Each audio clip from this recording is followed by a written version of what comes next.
Hello. तो आज हम बात करते हैं ब्रिक्स के बारे में कि ब्रिक्स क्या है। अब देखो, आप यहीं से देख लीजिए कितने सदस्य होंगे। ठीक है, चलिए फिर भी शुरू करते हैं। ब्रिक्स।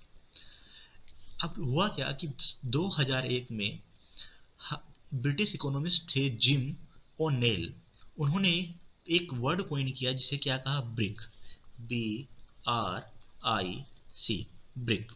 ठीक है। अब इन्होंने क्या कहा कि एक ब्रिक होना चाहिए, मतलब क्या है कि चार इमर्जिंग इकोनॉमीज थी। B for Brazil, R for Russia, I for India, C for China. ठीक है। तो हुआ क्या कि सन 2006 में सबसे पहले इनकी एक फॉर्मलाइज्ड मीटिंग हुई। लेकिन किनकी? सिर्फ फॉरेन मिनिस्टर की। जो ब्रिक्स नेशन है उनके फॉरेन मिनिस्टर की सन 2006 में मीटिंग स्टार्ट हुई।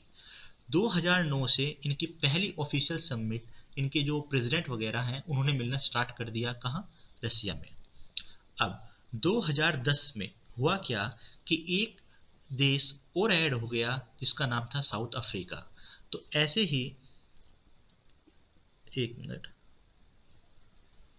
मैं कोई और सा पेन ले लेता हूँ।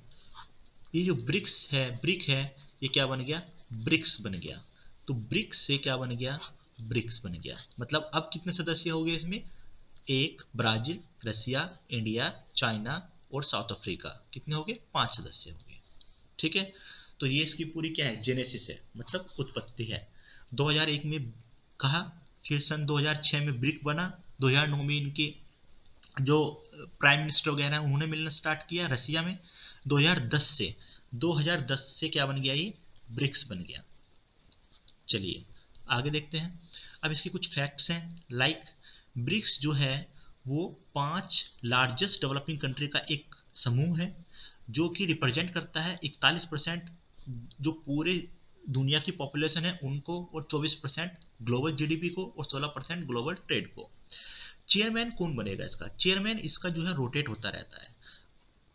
कैसे? In accordance with the acronym BRICS. मतलब सपोज मान लो कि पहले ब्राजील का जो राष्ट्रपति है, या फिर जो वहां से भी उनका जो मुख्य मेन पर्सन होगा, पहले ब्राजील चेयरमैन बनेगा, फिर रसिया से चेयरमैन बनेगा, फिर इंडिया से बनेगा, फिर चाइना से बनेगा, फिर साउथ अफ्रीका से बनेगा, फिर ब्राजील से बनेगा। ऐसे पर ईयर ही रोटेट होते रहते हैं चेयरमैनशिप। जैसे मैंने कहा, इंडिया जो चेयरमैनशिप है वो कब थी? 2021 में। मतलब इंडिया ने जो चेयर किया है ब्रिक्स को वो कब किया है? 2021 में किया है। तो जाहिर सी बात है 2022 में कौन करेगा? आई की बात क्या रहा है? सी, चाइना करेगा। ठीक है। हमने इसको जो मीटिंग अटेंड की है, जो नरेंद्र मोदी ने, हमारे ऑनरेबल प्राइम मिनिस्टर ने, वो वर्चुअली की है, ऑनलाइन की है। ठीक है, कहीं जाकर नहीं की। अब इसमें कुछ और फैक्ट्स हैं। जैसे कि मैंने बताया कि 2009 से, कब से? 2009 से इन्होंने ऑफिशियली मिलना स्टार्ट कर दिया था। जो इनकी 6th मीटिंग थी, ब्रिक्स समिट, कहाँ हुई थी? फोर्ट लाइजा में, जो कि ब्राजील में है। ठीक है। पहले तो ऑनलाइन नहीं होती थी, कोरोना नहीं था। कब हुई थी? 2014 में। वहां पर इन्होंने एक एग्रीमेंट साइन किया जिसके तहत एक बैंक बन के आया जिसे हम कहते हैं NDB, न्यू डेवलपमेंट बैंक, जिसका हेडक्वार्टर कहाँ है? संघाई, चाइना में है। वास्तव में देखा जाए तो ब्रिक्स का हेडक्वार्टर भी कहाँ है? संघाई, चाइना में है। चलिए और देखते हैं कि ये न्यूज में क्यों है। क्यों है? क्योंकि पिछले साल ही प्राइम मिनिस्टर नरेंद्र मोदी ने ब्रिक्स की जो एनुअल समिट है उसको चेयर किया है, वर्चुअली, मतलब ऑनलाइन। उसकी थीम क्या थी? थीम आपको रटनी चाहिए। ब्रिक्स की जो 15वीं है, वैसे तो वो 13वीं मीटिंग थी, 13 मीटिंग थी, लेकिन 15वीं ब्रिक्स का एक इन्होंने थीम पेश किया है, intra BRICS cooperation for opportunity, consolidation and consensus. मतलब ये सिंपल आ जाएगा कि ब्रिक्स की थीम क्या थी, और वहां पर फिर गरबा स्टार्ट हो जाता है। तो आपको इसको बिल्कुल याद रखना चाहिए कि जो 2021 में ब्रिक्स की मीटिंग हुई थी उसमें थीम क्या थी? Intra BRICS cooperation for continuity, consolidation and consensus. अब आगे की पॉइंट देखते हैं। इन्होंने 2021 में क्या क्या किया? 2021 में adopted BRICS counter terrorism plan. Terrorism action plan, मतलब जो आतंकवादी है उनको कैसे काउंटर करा जाए उसके बारे में बात की। और क्या करा, दिल्ली डिक्लेरेशन अडॉप्ट करा और कोविड-19 पर चर्चा की।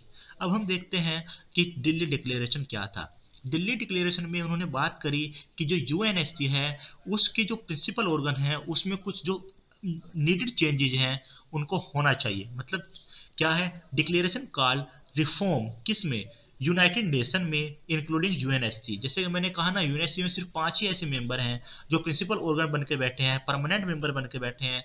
उनमें कुछ रिफॉर्म होने चाहिए, यूएनएससी में कुछ रिफॉर्म होने चाहिए, यूनाइटेड नेशन में कुछ रिफॉर्म होने चाहिए। इस बारे में बात की।